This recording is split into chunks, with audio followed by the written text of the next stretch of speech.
Rocky Turf Talk is proudly brought to you by Cocobrew.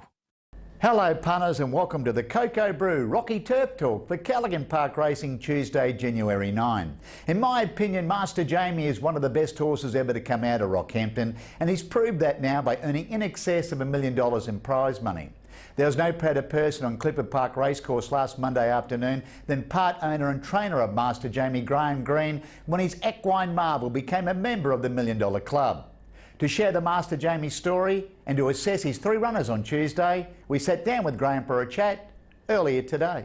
Yes, it was a very special moment for us all, Russ, including the horse and co-owners. Enlighten us on the Master Jamie story. How did he come about?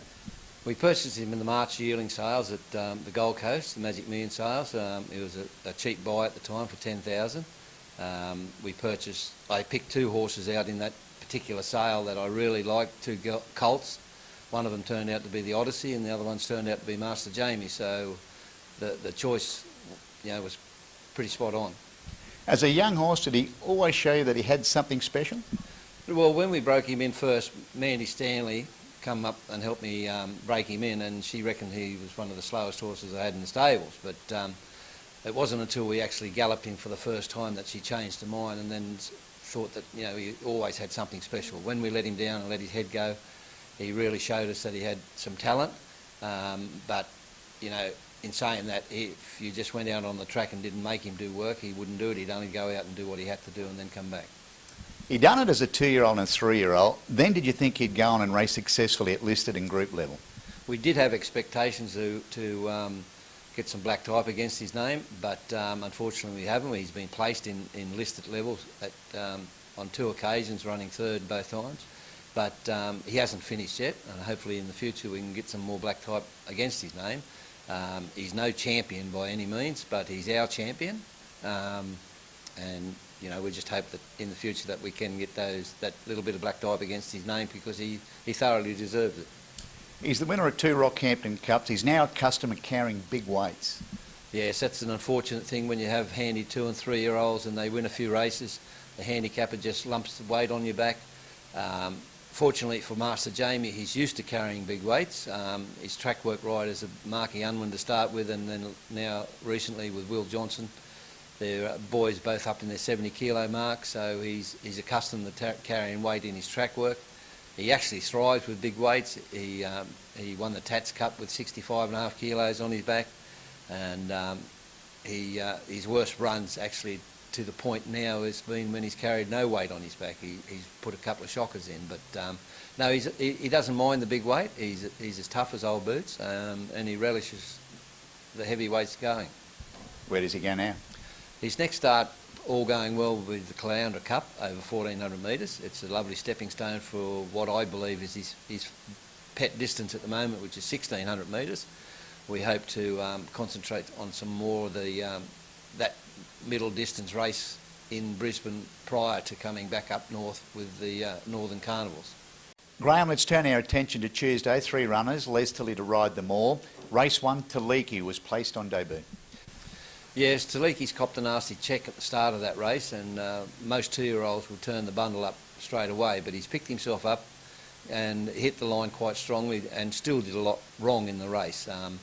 We've had a gear change on him this week. He's whacked blinkers on him to try and make him a little bit more attractable, but it's only a small field of 6. We've drawn the outside alley, but there's nothing on the outside of us that can knock us down this week, so hopefully he'll go a lot better, and I think he'll be very hard to beat. Then to race 2, this land is Myling. Fair to say he's been disappointing on face value, 2 runs back from a break. Yes, the 2 runs have been, as you said, disappointing. He hasn't drawn favourably in any of his runs. Even this week he's drawn the outside barrier again, but I think in his work this week he's really turned it round. His work's been very strong. I think you'll see a different horse this weekend. It's not an easy race by any means. There's 3 lovely horses in there that have worked through their grades as 2- and 3-year-olds, and they're all racing extremely well. They'll be all hard to beat, but if he gets a fair run and a crack at the end of it, he'll be very hard to beat. And you round the day up in the closer, race 6 with Alico horse. I think he's got his hoof right on the till. Yeah, Alico's had 2 runs back so far this campaign.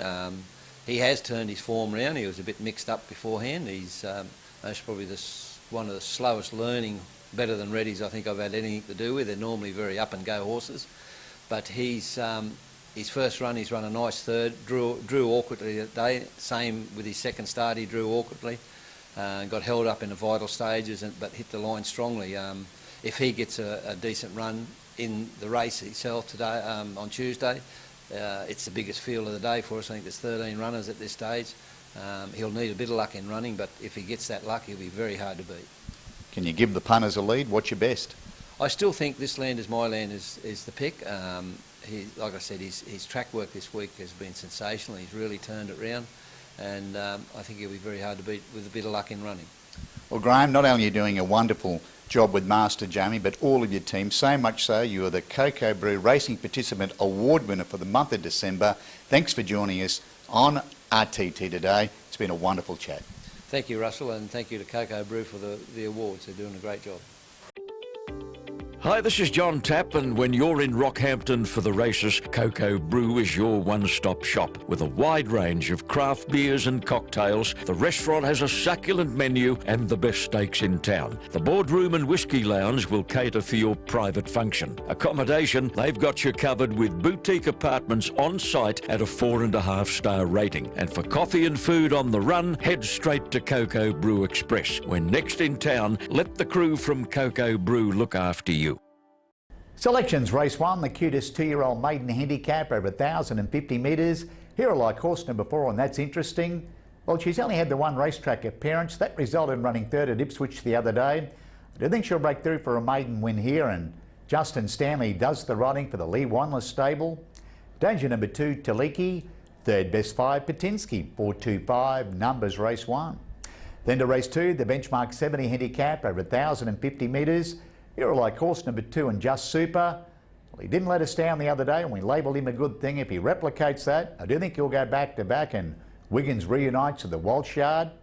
Second selection number 4, Better Rain. Third selection 1, Janine. 241, numbers race 2.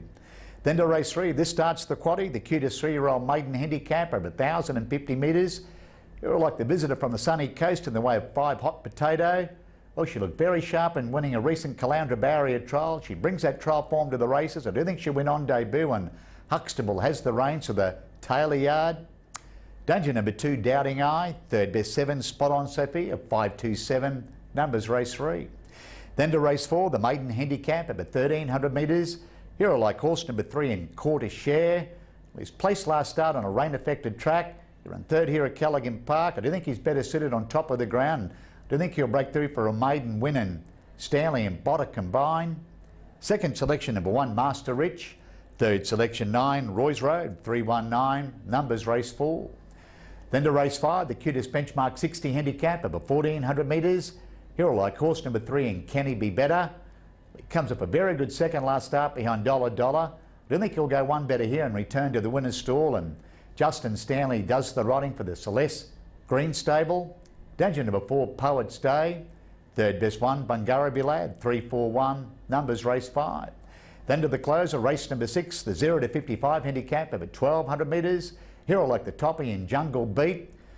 He looked very good in racing a Callaghan Park barrier trial. He brings that trial form to the races. I do think he'll win first up from a break, and Royal Severa does the riding for the John O'Sing Yard. Second selection number 5, Obliquity. Third selection 2, Seasma, 152, numbers race 6. Best bet on the program comes up in race 2, horse number 2 and Just Super. Good luck, good punning, and I'll catch you at the track on Tuesday. Rocky Turf Talk is proudly brought to you by Cocobrew.